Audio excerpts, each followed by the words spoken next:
Salutations à tous nos amis autour du monde et bienvenue au studio d'Amazing Discovery.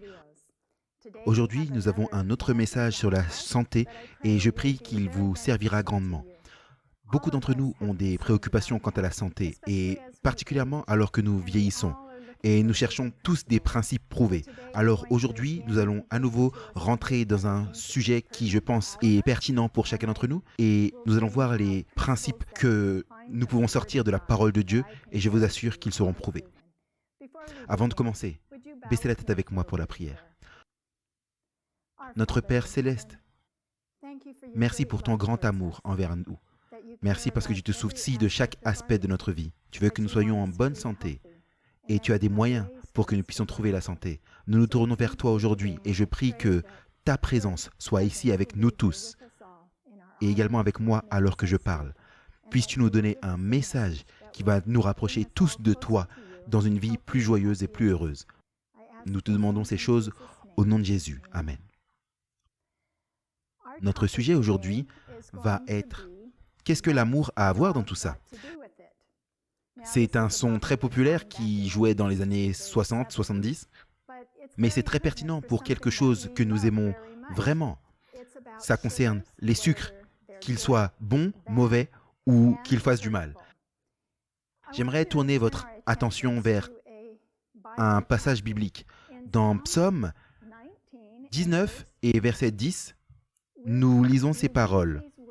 Du psalmiste, David a dit « Ils sont plus précieux que l'or, que beaucoup d'or fin. Ils sont plus doux que le miel, que celui qui coule dans les rayons. » Nous aimons les choses sucrées, mais la Bible doit être plus douce que tout ce qu'il y a de plus doux que nous pouvons trouver sur cette terre. Et c'est ce que Dieu veut pour nous. Il veut que nos vies soient douces. Et donc, regardons quelques-uns des problèmes qu'on a avec les sucrants que nous avons sur cette terre. J'ai ce poster ici, il est dit « Bienvenue chez grand-mère », là où les souvenirs sont formés et les petits-enfants gâtés.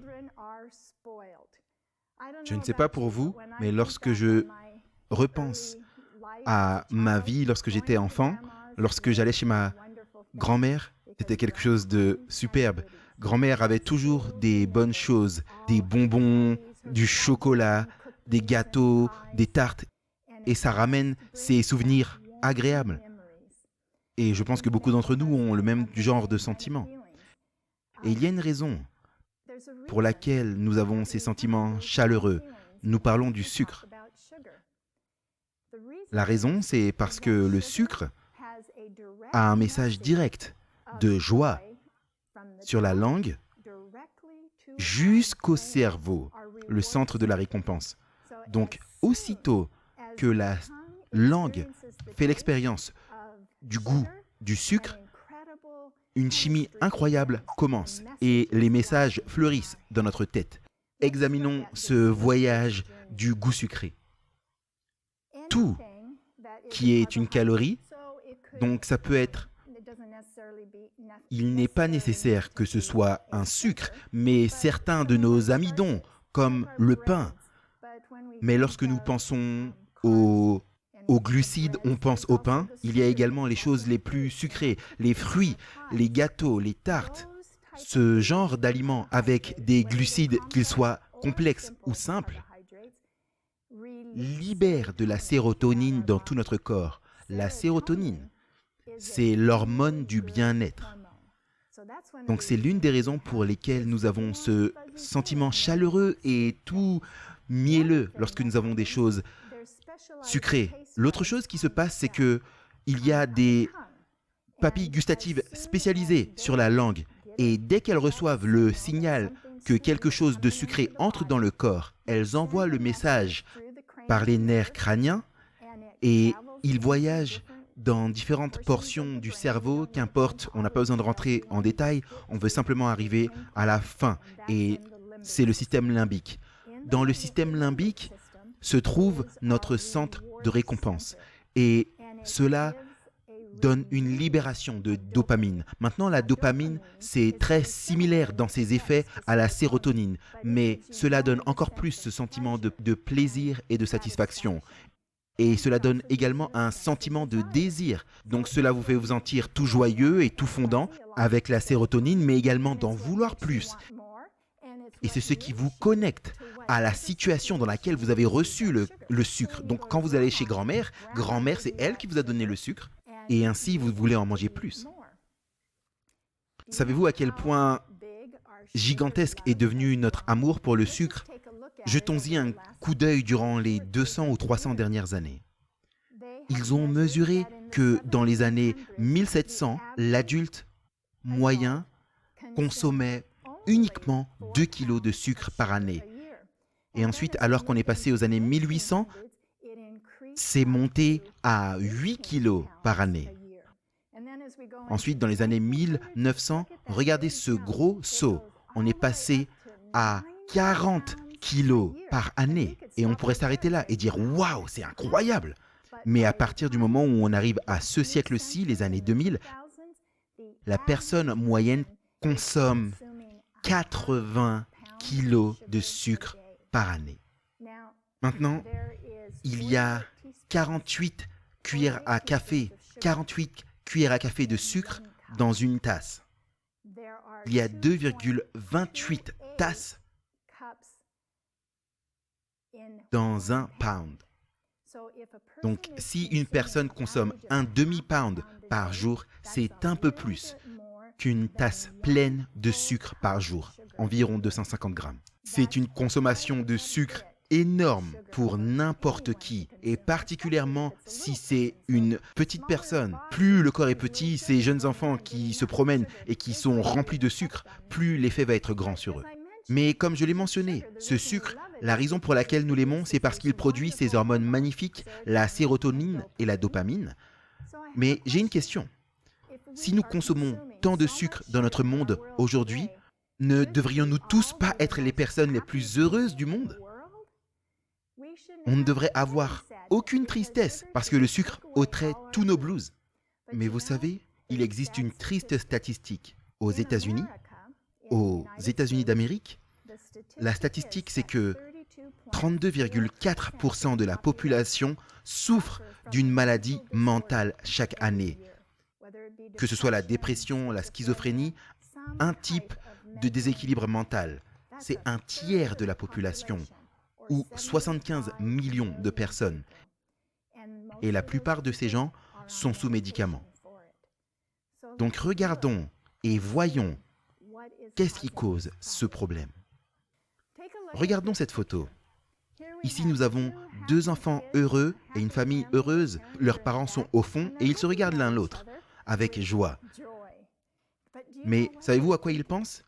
Ils ont entendu cette statistique concernant 50% des personnes feront face à une maladie mentale. C'est selon le nouveau DSM-4 qui est sorti. Ils disent que dans la vie d'une personne, le déclenchement d'une maladie mentale sera dans l'enfance ou l'adolescence. Donc ces enfants se regardent et se disent « Est-ce que ça va être toi ou est-ce que ça va être moi ?» Et on pourrait tourner et le père et la mère se regardent et ils disent « Eh bien, ce n'est pas moi, alors c'est toi. » Et donc, c'est assez marrant. Alors qu'on regarde autour, si 50% des gens vont faire face à une maladie mentale, cela veut dire que dans un groupe de 2 personnes, c'est soit toi, soit eux. Donc, ce n'est pas vraiment une chose à prendre à la légère. Regardons l'augmentation sur ce graphique et j'ai recoupé cela avec le fait, avec l'augmentation de la consommation du sucre dans les 100 dernières années. Les chiffres ne sont pas si importants que ça, mais à partir des années 1900, vous voyez qu'on descend sur le graphique. Et durant les 100 dernières années, jusqu'en 2005, on peut voir que notre consommation de calories à partir du sucre a augmenté dramatiquement. Donc, certains de nos problèmes de santé, on peut clairement les mettre sur le sucre. Pas tous, assurément, mais il en fait clairement partie, donc il faut qu'on en parle. L'Organisation mondiale de la santé, ou l'OMS, avec l'Association américaine de cardiologie, recommande une consommation de sucre. Les deux organismes disent que notre consommation quotidienne de sucre devrait être de 25 grammes. C'est l'équivalent de 6,25 cuillères à café. C'est la quantité qui est la plus saine, rien de plus. Ça, c'est leur dose recommandée, pas plus que 6,25 cuillères à café. Mais la consommation moyenne de sucre autour du monde est d'environ 82 grammes, ce qui représente 19,5 cuillères à café. Mais ça, c'est les gens qui sont dans la frange basse. C'est la frange basse. Il y a des gens qui n'en prennent même pas autant. Il y en a par contre d'autres qui prennent plus de 220 grammes de sucre. C'est 55 cuillères à café de sucre par jour. Nous avons donc un énorme problème de sucre dans notre monde aujourd'hui. Maintenant, nous aimons tous le sucre. Il est agréable à la langue et nous avons expliqué pourquoi. Savez-vous que la Bible parle des choses sucrées? Regardons quelques versets. Voici ce que dit la Bible. Juste quelques versets dans Proverbes, il est dit « As-tu trouvé le miel? Mange-en assez pour être rassasié, à moins que tu ne sois rempli avec lui et le vomisses. » Et ensuite, l'autre verset, dans Proverbes 25-27, il est dit « Il n'est pas bon de manger trop de miel. » Donc, quel principe pouvons-nous recevoir de ces deux passages bibliques? Eh bien, ce que moi j'ai trouvé en les lisant, c'est qu'on ne devrait manger que ce qui est nécessaire pour la bonne santé. Et le deuxième, c'est que si on mange trop, cela va irriter la digestion. Et finalement, que trop de n'importe quelle chose sucrée, que ce soit du miel ou d'autres sucrants, n'est pas bon pour la santé. Donc, ce sont des principes basiques et simples. Il ne nous est pas dit, comme l'OMS, l'Association américaine de cardiologie ou du diabète, mais lorsque ces organisations de pointe ont étudié et déterminé les besoins de chaque être humain, ils ont établi des apports journaliers recommandés. Et dans leurs recommandations, c'est 6 cuillères à café. Donc, vous pouvez choisir. Le miel est un peu plus sucré que le sucre, mais vous pouvez faire une transition entre le miel et le sucre blanc ou les autres sucres raffinés. Regardons à cette carte ici. Nous avons une image mondiale. Les couleurs les plus sombres, là où on a le violet sombre, c'est le niveau de calories le plus élevé qui vient du sucre. C'est environ 600 calories par jour qui viennent du niveau de 19 cuillères à café en moyenne. Et juste en jetant un coup d'œil, on peut voir que c'est les États-Unis qui lead la danse par rapport au monde. Ensuite, on voit rose foncé, on a le Canada, l'Amérique centrale et l'Amérique du Sud sont aussi très forts à ce niveau-là. Et de l'autre côté, on a la Russie. Et on arrive jusqu'en Australie. Il y a aussi une très grande consommation. Seulement ces zones les plus claires qu'on voit sur le graphique, le vert clair, le vert olive clair, ce sont des endroits où on consomme très peu. Donc les pays où ils ont la plus basse consommation de sucre, c'est la Chine. Et on a les États-Unis qui lead la danse. Et laissez-moi vous dire, ce n'est pas eux qui consomment la plus grande quantité de sucre blanc. Cette carte ici, c'est la consommation de tout type de sucre. Si on enlève le fructose, les États-Unis seraient les deuxièmes. Mais les rois de la consommation de sucre blanc, c'est le Brésil, là en Amérique du Sud. Ils sont les premiers consommateurs mondiaux de sucre blanc.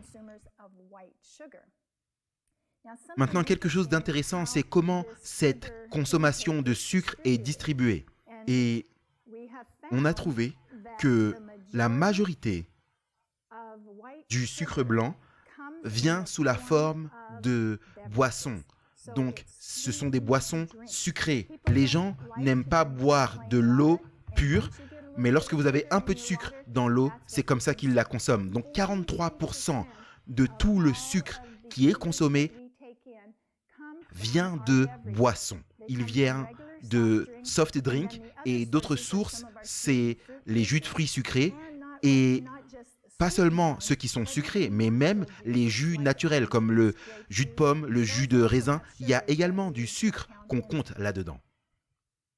La raison pour laquelle le sucre ajoute avec la façon dont il affecte notre corps sous sa forme concentrée, c'est parce que si on regarde d'où vient le sucre blanc, il vient de la canne à sucre et bien sûr de la betterave également, mais il faut pratiquement 1 mètre de canne à sucre pour avoir une cuillère à café. Vous ne pouvez pas vous asseoir et consommer, même en un jour, mâcher 1 mètre de canne à sucre. Notre corps n'a jamais été créé pour consommer cette quantité concentrée. Mais si vous la consommez sous la forme raffinée, comme nous le faisons dans sa forme de sucre blanc, c'est très facile de trop consommer. Donc ça, c'est pour le sucre blanc. Qu'en est-il de ce délicieux sirop d'érable? Voilà à quoi ressemble du sirop d'érable concentré. Si on regarde ici, il faut 390 litres de sève d'érable pour juste faire 4,5 litres de sirop. La sève doit être bouillie et bouillie et bouillie. Elle est bouillie pendant des heures. Seulement le processus d'ébullition, chauffer ce sucre, change la composition et rend cela plus difficile d'être digéré par le corps. Mais c'est tellement concentré que ça arrive à un point où c'est pratiquement similaire que de manger du sucre blanc. Il y a quelques autres minéraux dans le sirop d'érable que vous n'avez pas dans le sucre blanc pur, mais pas tant que ça. La chose la plus importante, c'est que vous perdez les fibres et cela crée ce rush de sucre dans le corps. Donc, regardons certaines des boissons que nous consommons. Je vais vous donner quelques exemples de sucre malsain. Nous avons donc parlé du fait que 43% de nos sucres proviennent des boissons. Et la partie principale, c'est les sodas. Donc si vous avez une canette normale de soda, 33 millilitres, vous allez consommer entre 32 à 44 grammes de sucre. Et cela est l'équivalent de 11 cuillères à café de sucre dans une canette. En 1955, la consommation moyenne de soda était de 45 litres par personne par année. C'est beaucoup si vous me demandez à moi. Moi, j'ai été éduqué dans une famille où on buvait rarement du soda. Donc 45 litres, c'est assez extrême. Mais est-ce que vous savez ce que c'est aujourd'hui? En 2000, c'était il y a quelques années, mais dans les années 2000, la consommation moyenne de soda avait augmenté pour monter à 200 litres par personne par année. Voyons quelques-unes des autres méthodes par lesquelles nous consommons ces sucres malsains. Donc, je ne pense pas qu'il y aurait aucune discussion si je vous demandais si un bonbon est quelque chose de sain ou de malsain, comparé à une pomme. Si j'avais un Snickers ou une pomme et je vous disais « Ok, c'est le premier cours de nutrition, dites-moi lequel est le plus sain », je pense que tout le monde serait d'accord que la pomme est plus saine. Et on sait que ces sucres raffinés et autres graisses qui sont dedans ne sont pas si bonnes pour nous, mais on met ça de côté parce qu'on aime tellement le goût. Regardons donc une barre chocolatée Snickers. Donc ça, c'est une barre de 1,9 g et je dois vous mentionner que la compagnie qui fait les Snickers a pris une résolution que l'heure ne dépasserait plus 250 calories. Ils avaient auparavant une barre de 2 grammes, mais ils l'ont coupée à 1,9 g pour leur permettre de rester en dessous des 250 calories. À cause du problème d'obésité. Donc, ils essayent de nous aider. Ils vont dire, on enlève un tout petit peu, 1/10. vous allez en avoir un tout petit peu moins. Vous n'allez même pas le remarquer, mais cela va enlever des calories. Mais cette barre de 1,9 g contient 27 grammes de sucre. Eh bien, je ne vous ai pas dit, mais il y a 4 grammes de sucre par cuillère à café. Donc si vous voulez savoir quel est l'équivalent en cuillère à café, vous devez prendre les 27 grammes et les diviser par 4. Et vous arrivez donc à 6,75 cuillères à café. C'est l'équivalent de 104 calories. Donc parmi les 250 calories totales de cette barre chocolatée, presque la moitié viennent du sucre. Donc simplement pour la culture générale, si vous voulez savoir d'où vient le reste, des calories proviennent, la plupart viennent des 12 grammes de graisse qu'il y a dans cette barre chocolatée. Il y a 5 grammes de graisse par cuillère à café. Cela nous amène à 108 calories de graisse que vous avez à partir de cette barre chocolatée.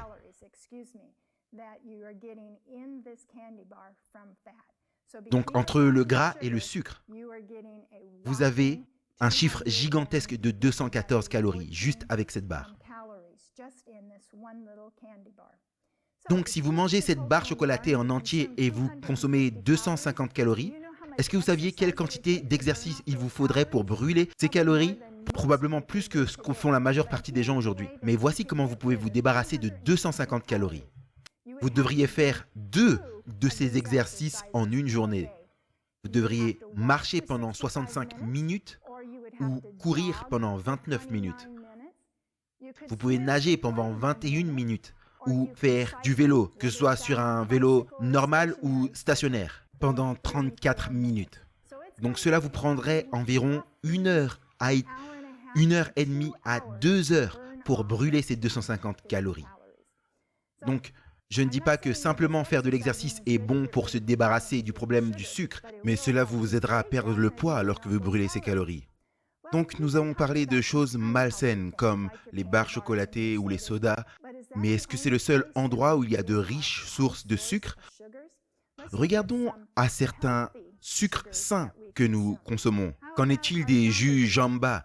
Ça a l'air quelque chose de tellement sain. On peut les boire, c'est rempli de fruits, c'est frais, c'est délicieux, plus sain que la crème glacée. Eh bien, le Jamba Juice, le petit format, contient 60 grammes de sucre.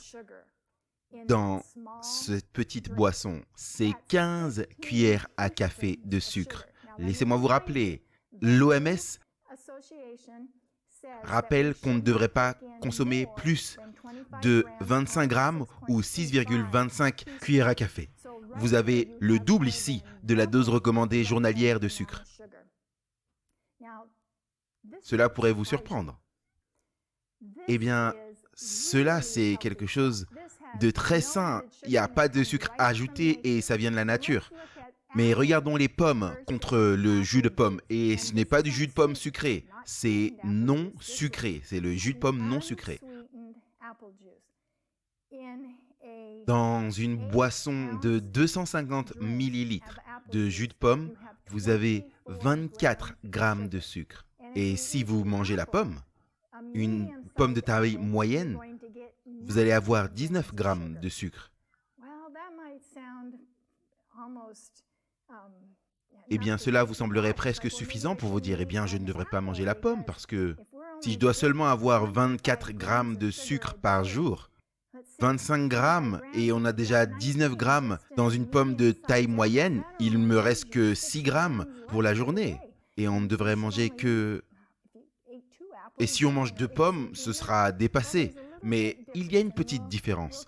On va en parler un peu plus tard dans notre présentation du pourquoi le sucre qu'il y a dans les fruits ne vous affecte pas de la même façon que lorsqu'il est raffiné. Mais regardons un graphique d'une expérience qui a été menée. Une recherche a été menée et ils ont pris leurs sujets et ils les ont nourris avec des pommes. Ils ont ensuite pris les pommes et en ont fait de la compote. Et par la suite, ils ont pris ces pommes et ils en ont fait du jus. Et ils ont regardé à la glycémie de ces 3 types de consommation de pommes. Et ce que vous pouvez voir sur le graphique ici, c'est que le niveau normal de glycémie, c'est autour de 70. Ça peut être entre 70 et 90. On préfère que ce soit autour de 70. Donc, ces sujets, leur niveau normal de glycémie était parfaitement à 70. Donc, quand ils consomment une pomme, de la compote ou du jus de pomme, vous allez remarquer que les trois les font grimper 1 heure plus tard de la même façon. C'est environ la même façon, il n'y a pas de différence. Mais ce qui est très différent, c'est la chute du taux de sucre. Si vous regardez la ligne rouge, qui est le jus de pomme, il chute le plus bas et c'est en dessous de 55. Donc lorsque vous allez en dessous de 60, c'est l'hypoglycémie. Vous commencez à trembler, votre corps commence à recevoir un message, il me manque du sucre, parce que votre cerveau a besoin de plus de sucre que n'importe quelle autre partie du corps. Et donc vous commencez à vous inquiéter lorsque ça descend pour faire remonter le taux de sucre. Mais ce que vous voyez avec la compote, ça ne descend pas autant. Mais ça va en dessous de 65, un petit peu au-dessus de 60. Mais avec la pomme, vous remarquez que ça chute très peu au-dessus de 65 et ça revient au niveau normal de manière plus facile. Donc, qu'est-ce qui crée cette différence? Laissez-moi vous dire ce qui se passe. Dans le jus de pomme, ce qu'ils ont fait, c'est qu'ils ont ôté totalement toutes les fibres de la pomme. Donc, ce qui se passe, c'est que ce sucre arrive dans le flux sanguin rapidement et envoie un message au pancréas pour envoyer l'insuline pour le manager. C'est tellement un message fort parce qu'il arrive tellement rapidement que le pancréas fait plus d'insuline que nécessaire. Et l'insuline va se connecter au sucre et le tirer dans et l'envoyer dans toutes nos cellules parce que toutes les cellules ont besoin de sucre.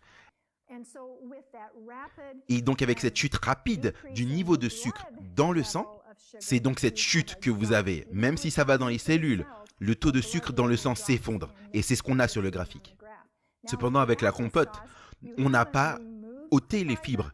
Tout ce qu'on a à faire, c'est cuire les pommes et ensuite les mélanger, les mixer. Mais c'est le mixage, le mélangeage de la pomme qui change les fibres. Donc, c'est encore une fois libéré plus rapidement dans le flux sanguin, libérant trop d'insuline et causant cet effondrement. C'est seulement quand vous consommez la pomme pure que votre corps n'a pas cet effondrement et que vous êtes mieux après. Donc, voilà la raison principale du pourquoi c'est toujours mieux de manger l'aliment tel qu'il est naturellement. Regardons encore à une boisson parce que moi j'ai trouvé ça fascinant.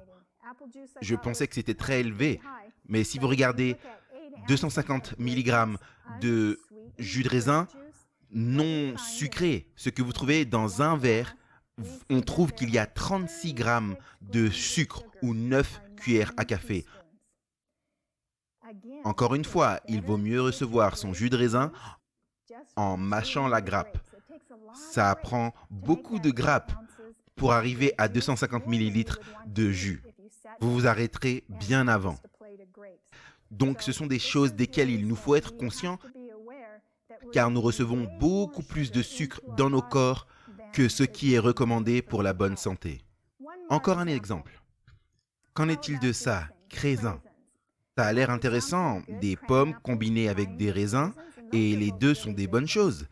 Mais les raisins en eux-mêmes sont du sucre très concentré. À chaque fois que vous déshydratez un fruit, vous allez concentrer encore plus le sucre parce que vous allez enlever l'eau. Donc dans ces raisins, avec 1/3 de tasse, vous avez 33 grammes de sucre, ce qui nous ramène à 7 grammes de sucre naturel ou 7,25 cuillères à café.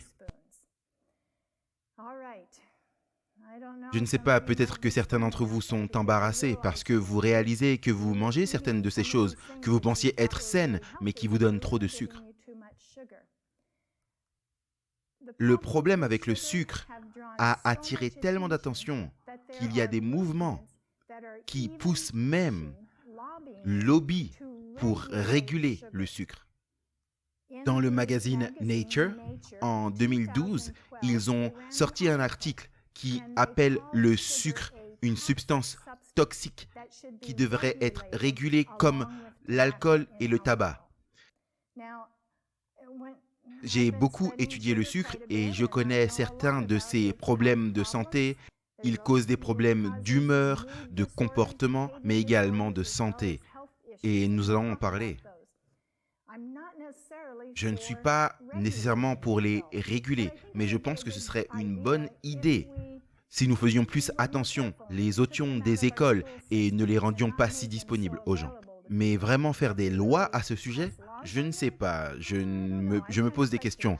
Mais ce que j'amène ici, c'est que c'est tellement important qu'il y a des gens qui le comparent à l'alcool, le tabac et même la cocaïne.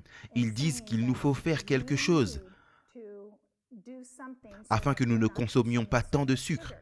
Il y a des études qui ont été menées concernant le fait de trop consommer du sucre. Et cela inclut le sucre naturel, mais également le sucre de maïs riche en fructose. Et ce qu'ils ont trouvé, c'est que ces substances, premièrement, elles nous rendent obèses. La deuxième chose, c'est qu'elles endommagent nos foies. La troisième chose, c'est que trop de sucre endommage notre métabolisme général, ce qui décompose la nourriture et constitue les blocs de construction pour notre corps, nos cheveux, notre peau, tous les sucs digestifs, ce qui fait fonctionner votre cœur. Chaque partie de votre corps est liée à votre métabolisme. Et trop de sucre, tout ce qui est au-dessus de la recommandation de l'OMS, cause ce type de problème. Mais ce n'est pas tout. Il y en a encore. Cela affecte le fonctionnement du cerveau. Et c'est l'une de mes plus grandes préoccupations. Je n'aime pas les maladies du corps, mais pour moi, le plus grand problème, c'est les maladies du cerveau. Nous avons parlé de certaines des causes principales de mortalité dans le monde lors d'une présentation précédente. Mais j'aimerais simplement mentionner que durant les 10 dernières années, peut-être même un peu moins, la maladie d'Alzheimer est montée au rang 6 parmi les 10 causes principales de mortalité. Et donc, tout ce qui affecte le fonctionnement de notre cerveau, moi, je veux y faire attention. Ok, avançons. Il augmente problèmes de maladies cardiaques, de diabète et même du cancer. Ce sont les causes principales de mortalité. Et donc, ils ont connecté une trop grande consommation de sucre avec ces maladies principales. Et c'est une étude réalisée par une université à San Francisco, en Californie. Eh bien, avançons et regardons quelques-unes des complications causées par le sucre. Et j'aimerais vous demander, est-ce que ces choses très très sucrées que nous aimons nous apportent une mauvaise récolte? Dans l'article de National Geographic, un docteur a été interrogé. Son nom, c'est Richard Johnson. Il est néphrologue à l'Université du Colorado. Et il a déclaré à l'homme qui faisait l'interview, il a dit, je cite, « On dirait qu'à chaque fois que j'étudie une maladie et que je trace le chemin vers sa cause, j'arrive au final au sucre. C'est assez important. » Il dit, toutes les maladies auxquelles je regarde, l'un des facteurs de risque, l'une des causes, c'est le sucre. Il dit, pourquoi un tiers des adultes ont de l'hypertension artérielle? Pourquoi en 1900, seulement 5% avaient de l'hypertension? Pourquoi est-ce que 153 millions de personnes avaient le diabète en 1980 et maintenant c'est 347 millions qui ont le diabète? Et il projette que si le taux actuel reste là où il est en 2025, ce sera une personne sur 3 qui sera diabétique. De plus en plus de personnes deviennent obèses. Et il dit, je sais que peut-être que les gens ne le comprendront pas, mais partout où vous regardez, et particulièrement du pays où je viens, les États-Unis, de plus en plus de personnes sont en surpoids. Il dit que le sucre est l'un des grands coupables. Ce n'est pas le seul, mais il est le plus gros. Très bien. Eh bien, avançons vers certains de ces problèmes qu'il trouve avec le sucre. Une étude faite par le docteur Wes Smith a trouvé ce qu'il cherchait. Premièrement, je vais vous le dire, beaucoup de gens disent que le sucre cause l'hyperactivité. Et donc, il a mené une étude, il voulait voir si c'était vrai, parce que comme tout, il y a toujours deux versants de l'étude. Il y a des études qui vont dire « Oh, le sucre cause l'hyperactivité » et une autre recherche va dire « Non, pas du tout, ça n'a rien à voir avec l'hyperactivité ». Donc, alors qu'il examinait cela, ce qu'il a trouvé, c'est que le sucre était en réalité lié au déficit de l'attention. Il cause des déficits de l'attention. Donc, si on peut ou pas voter qu'il cause ou pas l'hyperactivité, on sait cependant, à partir de cette étude qui a été enregistrée dans le magazine scientifique de Yale, il avait 4 groupes de sujets. Et à un groupe, alors que vous regardez à la diapo ici, à un groupe, on ne lui donnait pas de petit déjeuner. C'est la barre bleue. À un autre groupe, le deuxième groupe, a reçu une boisson sucrée, c'est ce que vous voyez en rouge. Et un autre groupe a reçu des Cheerios, c'est en jaune. Et un dernier groupe a reçu un petit déjeuner qui s'appelle Shreddies, c'est la barre marron. J'espère que vous voyez ça clairement. Et donc, 1h30 après avoir mangé leur nourriture, voici à quoi ça ressemble sur le graphique. Donc, au niveau 0, vous voyez que ceux qui n'ont pas reçu de petit déjeuner avaient la plus grande attention. C'est ce qu'il a mesuré. Il regarde à l'attention. Donc, c'était ce qu'il y a de mieux. 30 minutes après le petit déjeuner, ils avaient la meilleure attention. Ceux avec la barre rouge avaient le plus grand manque d'attention. La barre jaune, c'était un peu moins. Et ceux qui avaient des Shreddies étaient juste un petit peu au-dessus de ceux qui n'avaient pas pris de petit déjeuner. Mais regardez ce qui se passe. Je ne pense pas qu'on a besoin de rentrer en détail. 1h30, 2h30 et le dernier groupe de barres à 3h30. Regardons les résultats de cela. Donc on voit que ceux qui n'ont pas pris le petit déjeuner, comparés à ceux qui ont reçu la boisson sucrée, sont au coude à coude. Donc la barre bleue et la barre rouge sont très basses par rapport au déficit d'attention. Et ensuite, ceux qui ont pris un petit déjeuner, les Cheerios sont les meilleurs et les Shreddies sont juste après. C'est descendu un petit peu, mais rien de comparable à s'ils avaient pris une boisson sucrée. Donc, quelle est la conclusion qui est sortie de cette étude? C'est que un petit déjeuner chargé en sucre cause un déficit de l'attention et que cela entraîne une hyperactivité, ce que nous pensons être un mauvais comportement, vient en fait de l'attention. En résumé, mes amis, il vous faut prendre un bon petit déjeuner et rester loin de choses chargées en sucre qui vont causer une diminution de l'attention. Ok, regardons un petit peu aux dents. On aime manger ces choses sucrées, mais ils ont trouvé que le sucre est connecté aux caries dentaires. Et il y a tellement d'études. Le message principal que j'aimerais vous donner, c'est que la chose principale avec le sucre, c'est lorsque vous consommez de forts taux de sucre qui affectent l'intégrité de la gencive, l'intégrité de la dent, des nerfs, tout ce qui est associé avec notre bouche, même le pH de la salive. Donc, ce qui est recommandé à partir de cette recherche qui est sortie, c'est que ces pays qui ont une faible consommation de sucre, ils n'ont pas de carie dentaire. Donc, ils donnent un message à ces pays-là. Restez de la même façon. N'adoptez pas les modes du monde qui ont des problèmes de sucre.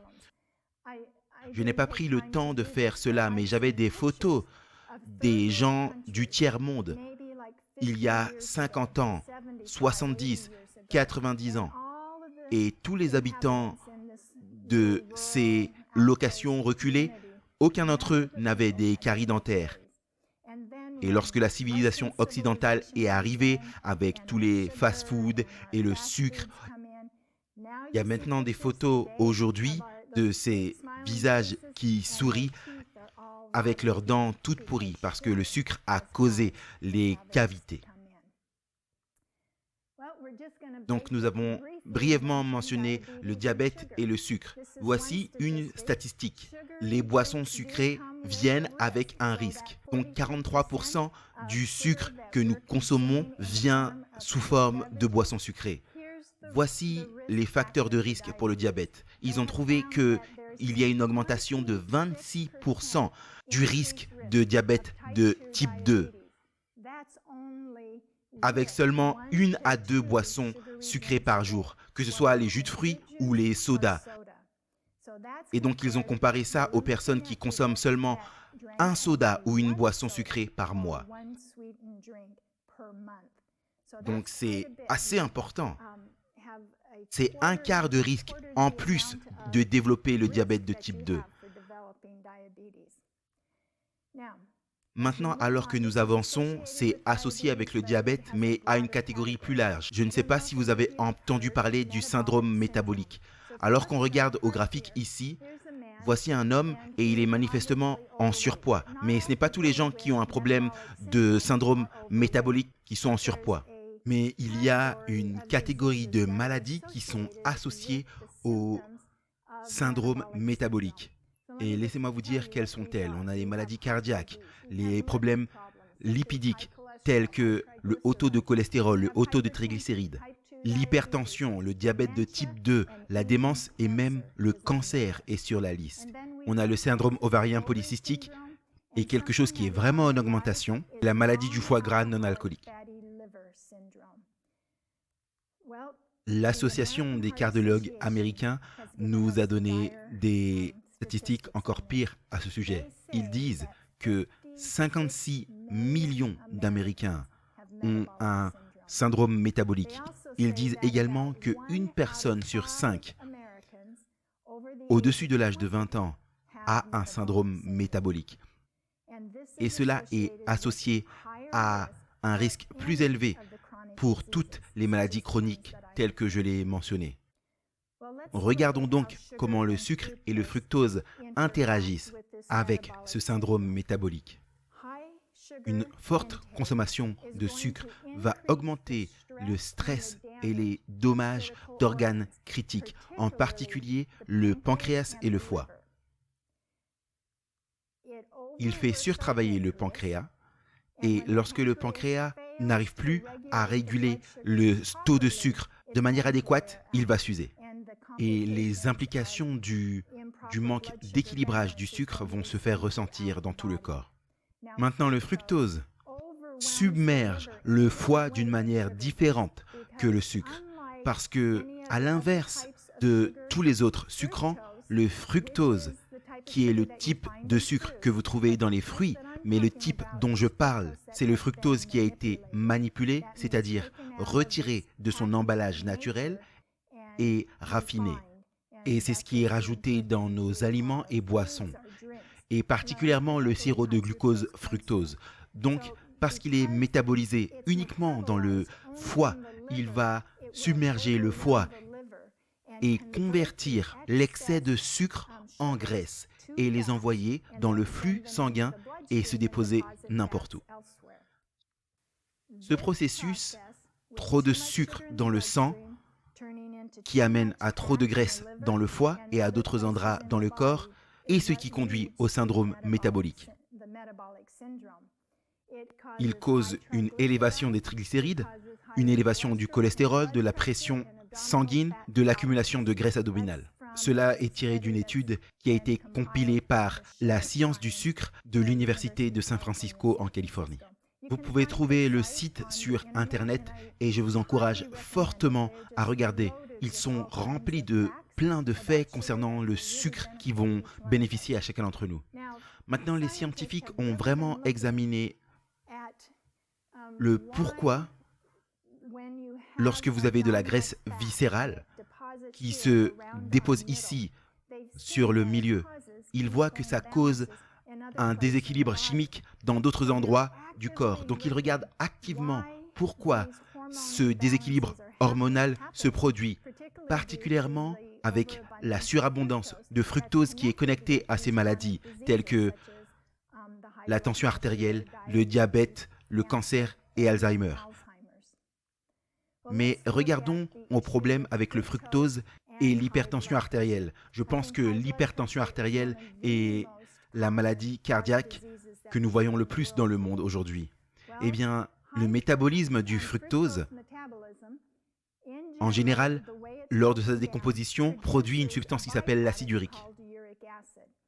Maintenant, la majeure partie d'entre nous vont associer l'acide urique avec la goutte, le problème d'arthrite de la goutte. Lorsque vous avez de gros orteils, c'est l'un des symptômes principaux. Vous avez cet orteil enflé avec des cristaux qui se sont formés à l'intérieur. C'est extrêmement douloureux. Mais il cause également d'autres problèmes. Cet acide urique va faire baisser le niveau d'oxyde nitrique dans notre corps. L'oxyde nitrique est très important pour l'intégrité de nos muscles. C'est ce qui les fait se relaxer et être doux. Et tous nos vaisseaux sont tapissés de ces muscles mous. Et donc, lorsque le niveau d'oxyde nitrique chute, ce qui se passe, c'est que les vaisseaux sanguins se durcissent et se resserrent. Et lorsque cela se produit, votre pression artérielle augmente. Donc, l'une des causes principales d'hypertension artérielle vient de la consommation de sirop-glucose-fructose. Nous avons mentionné la maladie du foie gras non alcoolique, c'est la NAFLD, et c'est quelque chose vers quoi le syndrome va progresser si l'individu continue à consommer trop de sirop-glucose-fructose et trop de sucrant en général. Et encore plus loin, ça arrivera à une stéatose hépatique non alcoolique ou NASH, comme on l'appelle. Tout cela est causé par une consommation intense de fructose manipulée, c'est-à-dire du fructose qui a été pris de sa source naturelle. Il n'y a pas de fibres, pas de nutriments, et il est digéré par le foie où l'excès de foie est transformé en graisse. Et il fait les mêmes dommages que l'alcool au foie. Lorsque vous avez trop de graisse qui s'accumule, cela cause un foie gras, mais qui ne vient pas de l'alcool. Mais il y a un autre problème si la progression continue de se faire. Vous allez alors avoir des cicatrices et de l'inflammation. Si ça va encore plus loin, vous allez avoir une cirrhose. Donc, les scientifiques qui regardent cela ont projeté que environ 25% des individus qui ont cette NASH vont aller vers une cirrhose du foie, conduisant à un besoin de transplantation du foie, sans quoi ils mourront. La NASH est également l'une des troisièmes raisons principales pour laquelle les gens ont besoin d'avoir une transplantation du foie. Mais regardons à la maladie du foie gras non alcoolique. 31% des adultes américains sont diagnostiqués avec cela. Et ils disent que 13% des enfants américains ont une maladie du foie gras non alcoolique. La cause, c'est trop de fructose, particulièrement ce sirop de glucose fructose. Cela vient également par les acides gras trans, le fait d'être en surpoids et de ne pas faire d'exercice. Il semble que plus on prend du poids, moins on fait de mouvements et plus ces choses nous amènent vers cette condition du foie. Donc vous pouvez peut-être vous poser une question concernant le fructose et les dommages qu'il fait au corps et vous pouvez être effrayé et vous vous dites « mais qu'en est-il du fructose dans les fruits? Est-ce qu'il y a un problème ?» Eh bien, il y a deux différents bords de cette recherche. Il y a certains chercheurs qui disent que vous ne devriez pas consommer trop de fruits. Mais le problème principal avec lequel je pense que nous pouvons tous être d'accord, c'est que cela vient du fructose raffiné des fruits. Parce que le corps le gère différemment. Lorsque c'est dans la forme complète, vous avez les fibres, vous avez les nutriments. Et ces phytonutriments avec les fibres aident le métabolisme du corps. Autre chose, ça ne fait pas ralentir le métabolisme du corps. Ainsi, le corps n'en est pas submergé tout d'un coup. Donc, c'est vraiment le fructose industriel ou manipulé qui cause le problème. Ce qu'ils ont trouvé avec le fructose manipulé, c'est que le taux de sucre dans le sang, la glycémie, va faire un pic bien plus haut qu'à la normale dans la première heure. Mais dans la deuxième heure, vous avez cette chute extrême, comme je vous ai montré dans le graphique avec la pomme, la compote et le jus. Vous avez un pic bien plus exagéré et une chute bien plus exagérée également. L'autre chose, c'est les fruits ajoutés à une boisson au fructose. Disons qu'on a un verre d'eau. C'est une étude que les chercheurs ont fait. Ils avaient un verre d'eau avec du sucre de fructose dedans et ils y ont ajouté des framboises. Et ils ont mélangé ça et ensuite ils ont regardé au taux de sucre à 1 heure et encore à 2 heures. Et ce qu'ils ont trouvé, c'est que ajouter ce fruit complet à cette boisson sucrée fait baisser le pic et modère la chute.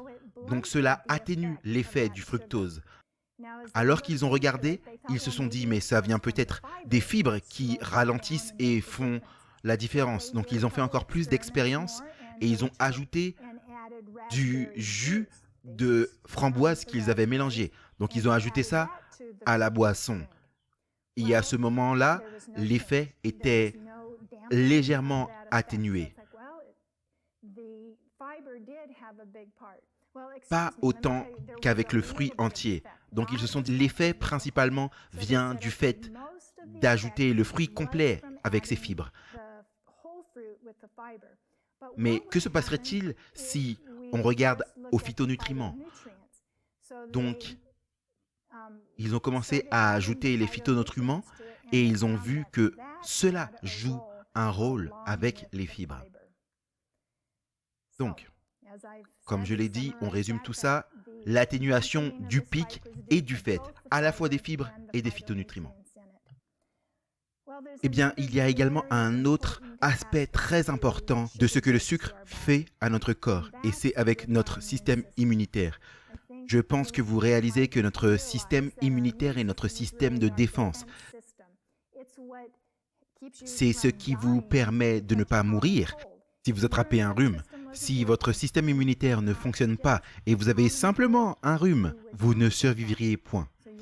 Donc le système immunitaire, c'est les globules blancs et les tissus du corps qui travaillent pour éloigner les germes et vous empêcher de succomber à une maladie simple. Les scientifiques ont examiné ce qui se passe lorsqu'on donne du sucre aux globules blancs. Et si on regarde à ce graphique, du côté gauche, la barre jaune, c'est la quantité de bactéries que les globules blancs peuvent consommer. Donc la première barre, la personne n'a pas mangé de sucre. Et un globule blanc sans sucre dans le corps, pas de sucre blanc ajouté et même sans trop de fructose. Donc un bon niveau de glycémie à jeun. Un globule blanc sain peut consommer 14 bactéries. Ensuite, ce qu'ils ont fait, c'est que la deuxième barre, ils leur ont donné 6 cuillères à café de sucre. Et vous vous demandez comment est-ce qu'ils ont fait ça? En fait, c'était dans une solution et ils ont fait un bain et ils ont regardé ça au microscope.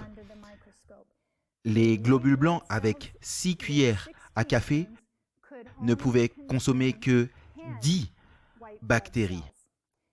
Et ensuite, alors qu'on avance 12 cuillères à café, ça descend à 6 bactéries. Et alors qu'on arrive à 18 cuillères à café, seules 2 bactéries étaient consommées. Et lorsqu'on arrive à 24 cuillères à café, qui est pratiquement la consommation moyenne autour du monde de sucre, on trouve que les globules blancs ne peuvent pratiquement pas fonctionner. C'est entre 0 et 1. C'est comme la réponse immunitaire d'une personne qui a un diabète face à une infection virale ou bactérienne. Donc, le sucre affaiblit grandement notre capacité à combattre les maladies. Ce n'est pas que les maladies infectieuses, mais ça impacte également le cancer. Les scientifiques ont trouvé que le sucre est connecté au cancer et c'est l'une des raisons. C'est à cause de ce qu'il fait au système immunitaire. Donc, j'ai entouré ici les 6 cuillères à café. Le globule blanc ne peut que consommer 10 bactéries. Alors que ça, c'est le niveau qui est recommandé par l'OMS. Donc vous pouvez voir que même au niveau recommandé de sucre, notre système immunitaire est endommagé. Il y a tellement de choses là-dessus, il y a des nouveaux champs qui s'ouvrent tous les jours parce que le monde voit que nous avons un problème. Nous avons un problème majeur de sucre et il commence à étudier encore plus la relation entre le sucre et le cancer. Il voit que plus on consomme du sucre et des glucides raffinés, plus il y a un risque augmenté pour certains cancers et également un risque plus élevé de réoccurrence et des chances plus faibles de survie après une thérapie contre le cancer. Vous savez, c'est très significatif. Je voulais vraiment vous montrer ça parce que je pense que la plupart d'entre vous connaissent cette statistique. Le cancer est maintenant la première ou la deuxième raison de mortalité dans notre monde. Ils disent que une personne sur 2 va avoir un cancer. Donc c'est très important.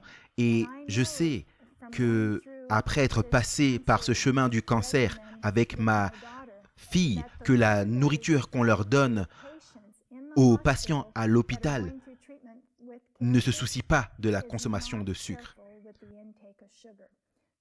Donc peut-être que si ces études sont encore plus répandues dans nos hôpitaux, lorsqu'ils traitent les patients, il y aura un impact et ils feront plus attention. La maladie d'Alzheimer, et ça également c'est très significatif, ils voient que des excès de consommation de sucre sont fortement liés à ces pertes de la mémoire et de la cognition en général. Souvenez-vous du déficit de l'attention. En réalité, ce que disent les scientifiques, c'est que la démence, Alzheimer et le diabète du cerveau. Ils ont même regardé au vieillissement. Ils ont vu que le sucre fait plus facilement vieillir les cellules et tend également à rider la peau. Donc c'est fortement lié au processus de vieillissement, nous faisant paraître plus vieux que ce que nous le sommes vraiment. Certains autres domaines de préoccupation, c'est les allergies, l'arthrite, les problèmes de comportement, nous en avons parlé précédemment, toutes les maladies dégénératives. La dépression est là également. En réalité, l'un des livres que j'ai lu en premier lorsque j'ai commencé à étudier la nutrition s'appelle « Le blues du sucre ».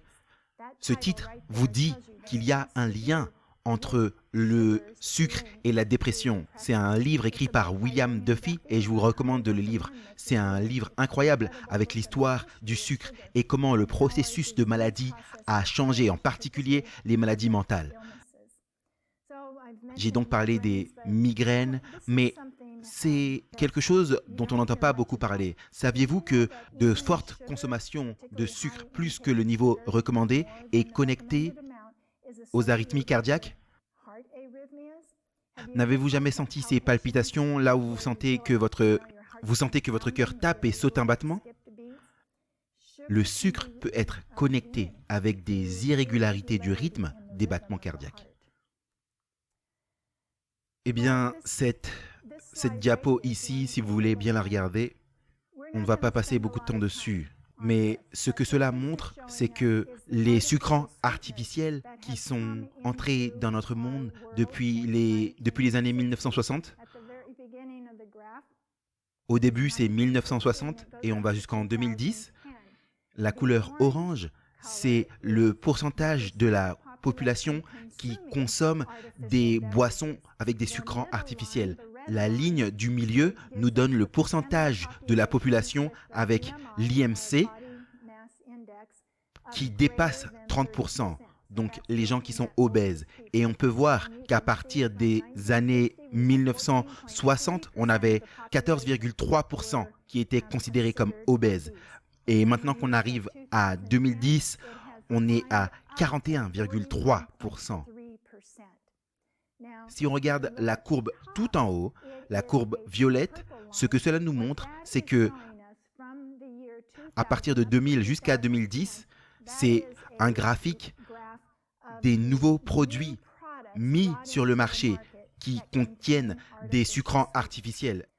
Je voulais simplement vous mettre ça sous les yeux sans rentrer en détail parce que c'est un sujet très intéressant et c'est l'objet d'une présentation à lui seul, ce que font ces sucrants artificiels. J'aimerais que vous puissiez aller sur la librairie de Amazing Discovery et ils ont des présentations sur les sucrants. Mais c'est intéressant de voir comment ça a explosé dans ces dernières années.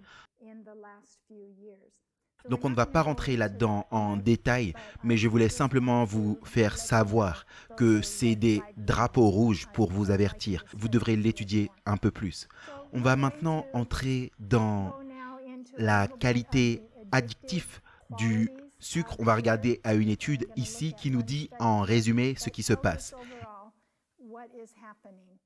Il y a beaucoup d'études maintenant qui examinent cela, mais l'Institut national américain de toxicomanie a mené une étude et alors qu'il regardait aux IRM et aux tomographies de personnes qui sont addictes à la cocaïne, ce qu'ils ont fait alors, c'est qu'ils ont pris des individus et ils les ont mis sous une diète avec du sucre et après une période de temps, une période de 6 mois, ils ont regardé à ce qui arrive au cerveau de cette personne et ils ont trouvé que les modèles des cerveaux de personnes qui consommaient une plus grande quantité que celle qui est recommandée de sucre, leur cerveau fonctionne de la même façon que les addicts à la cocaïne. La raison, c'est celle que j'ai mentionnée au début de notre présentation aujourd'hui,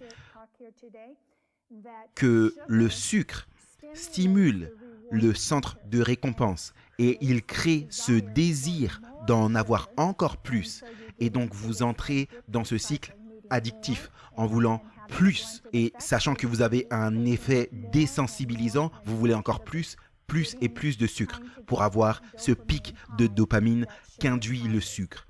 Ils disent qu'une portion de sucre peut conduire à un désir fort pour plus. J'étais dans une audience un jour, je faisais une discussion avec plusieurs personnes et on faisait un question-réponse. Et une jeune fille a levé sa main et elle a dit « Mais si je mange sainement toute la semaine, je mange mon kale, mes fruits, mes végétaux, ma salade, je mange très bien. Est-ce que je peux avoir un petit quelque chose sucré par semaine? Est-ce que ce serait mal ?» Les autres médecins qui étaient dans le panel avec nous, sa réponse était parfaite. Elle a dit non, en général, ce dessert unique que tu vas avoir sur la semaine ne va pas détruire ta santé. Mais il y a un problème majeur avec. Cette dose unique de sucre va déclencher le cycle addictif. Et ce n'est pas que tu vas juste rester à un dessert par semaine, c'est que cela va te pousser à en vouloir plus et plus. Et bien sûr, tout le monde est un peu différent. Mais alors qu'on regarde à la population générale dans le monde aujourd'hui, les gens sont de plus en plus addicts au sucre. C'est une tendance. C'est vraiment un développement de la nature addicte. Donc, nous sommes à risque. Est-ce que cela veut dire que vous ne devriez jamais manger quelque chose de sucré? Eh bien, regardons ce qu'on peut faire. Je ne sais pas si quelqu'un parmi vous est addict au sucre. Moi, je m'aventurerais à dire que la majorité des gens dans le monde, et je pense que certaines personnes qui nous regardent aujourd'hui luttent avec le sucre.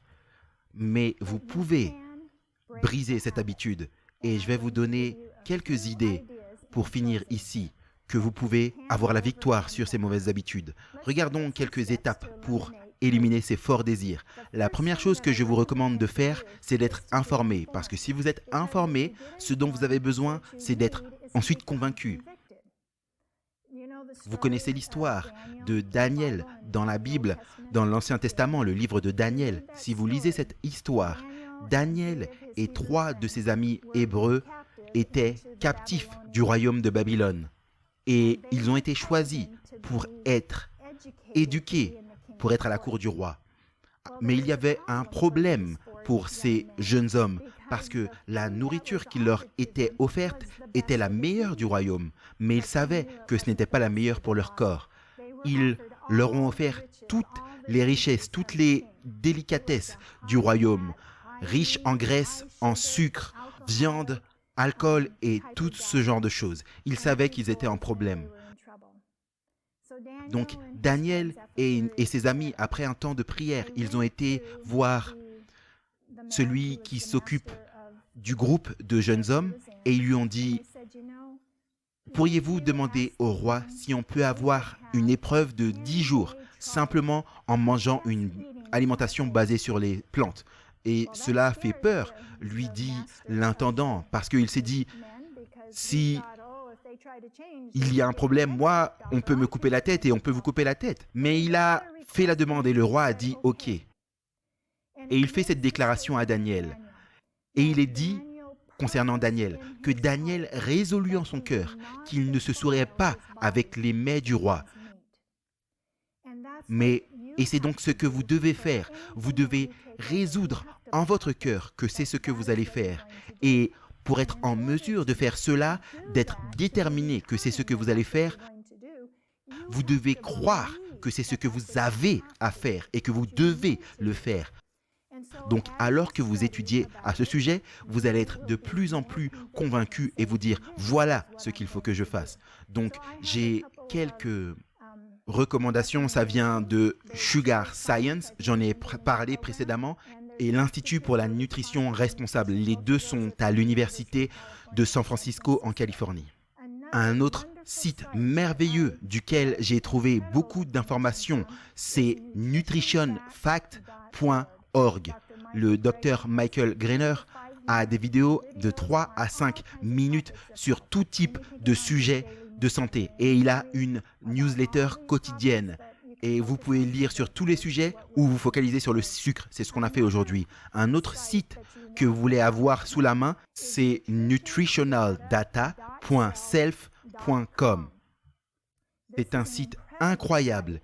Et ce n'est pas nécessairement des informations en général sur le sucre, le gras ou tout ça, mais ce qu'il vous donne, c'est la valeur nutritive.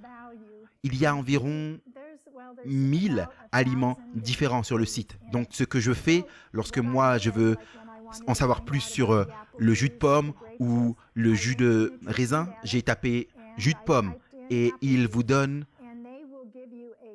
toutes les informations, combien de vitamines, de minéraux, de graisses, de sucre, et il vous donne 2 autres informations clés. Ils vont vous dire l'index glycémique,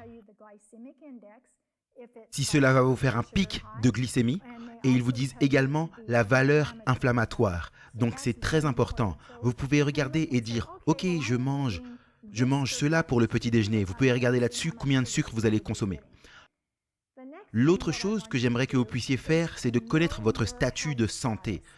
Tout le monde est différent. Certaines personnes ont un système plus sensible et ils ne peuvent pas gérer autant de sucre que quelqu'un d'autre. Les hommes, en général, sont plus en mesure de brûler le sucre mieux que les femmes. Mais ce que vous pouvez faire en tant qu'individu, c'est de connaître votre niveau glycémique à jeun, demander au docteur de faire ça. Et si vous êtes diabétique, vous savez comment le faire.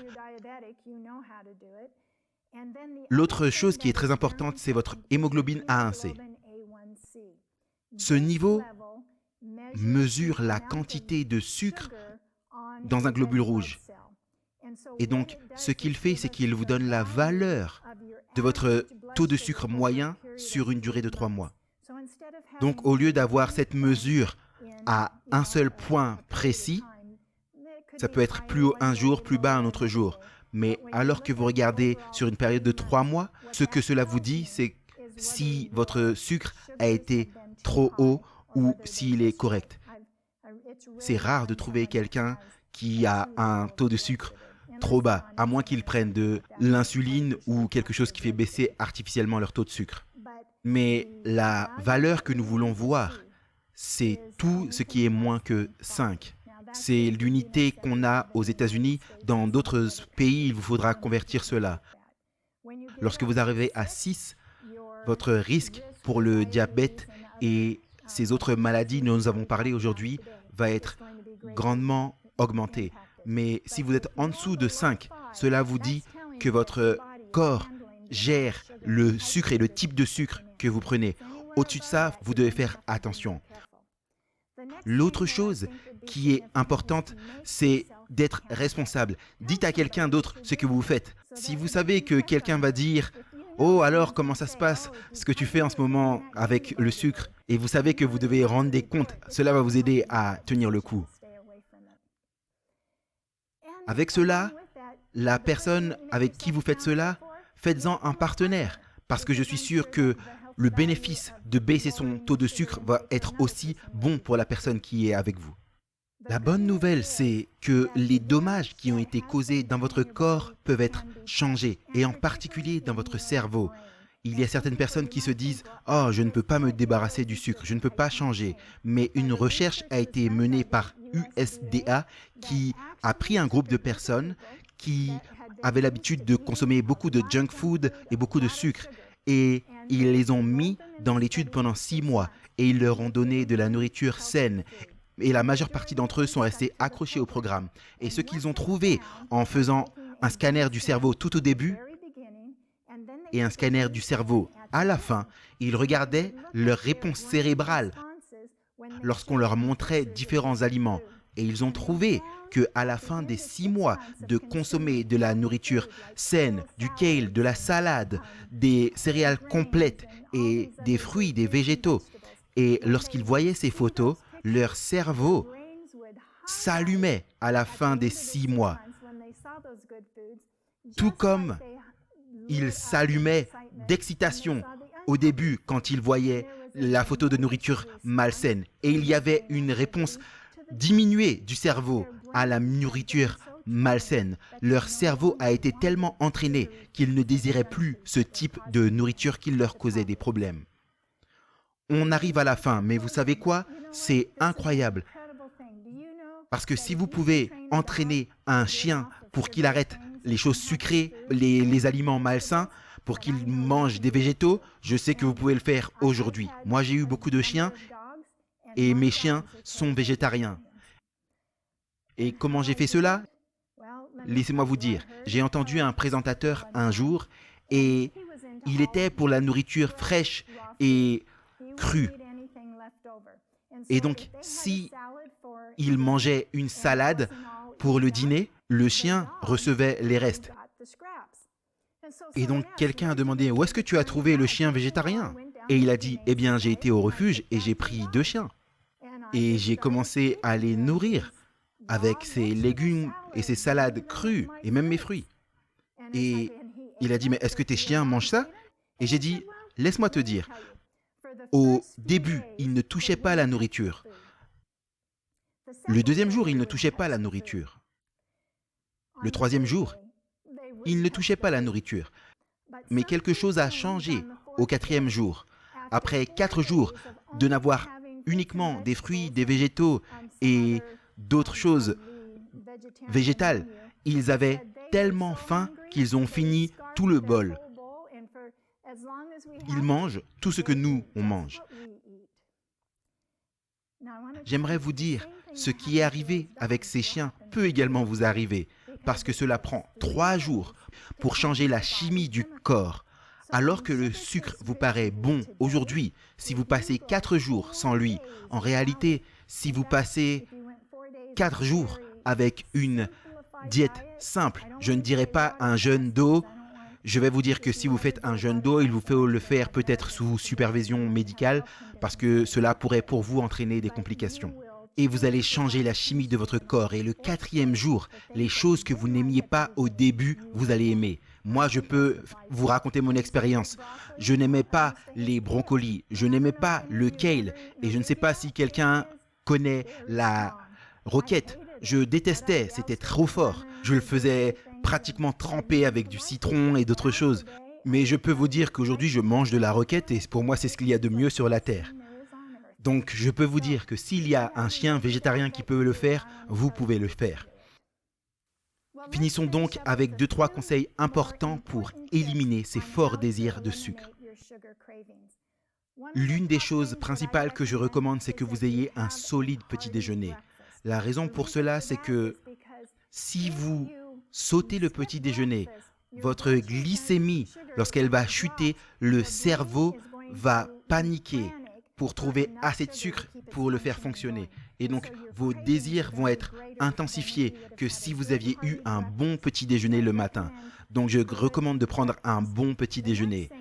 L'autre chose, c'est que vous voulez vous charger de légumes, feuilles, vert foncé. La raison pour cela, c'est que lorsque vous mangez une alimentation raffinée, légumineuse ou grain, qu'importe, mais en particulier le sucre raffiné vide votre corps de nutriments essentiels. Parce que le processus pour faire de l'énergie à partir du sucre, lorsque c'est raffiné, le métabolisme, et on appelle ça le cycle de Krebs, cela requiert des vitamines, des minéraux et d'autres substrats pour faire de l'énergie à partir de ce sucre.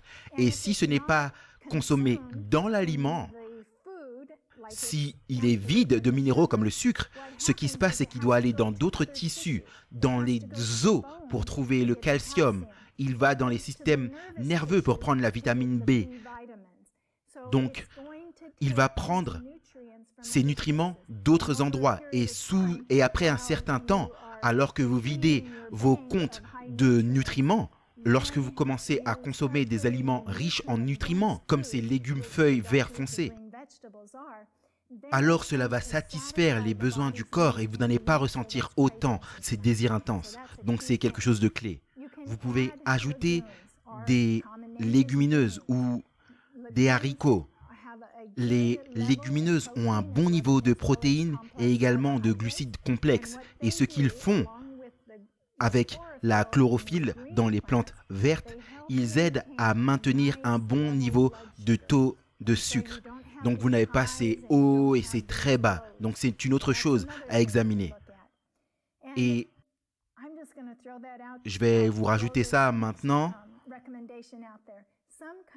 Certains pays, la culture adopte cette pratique, mais ce n'est pas commun dans mon pays.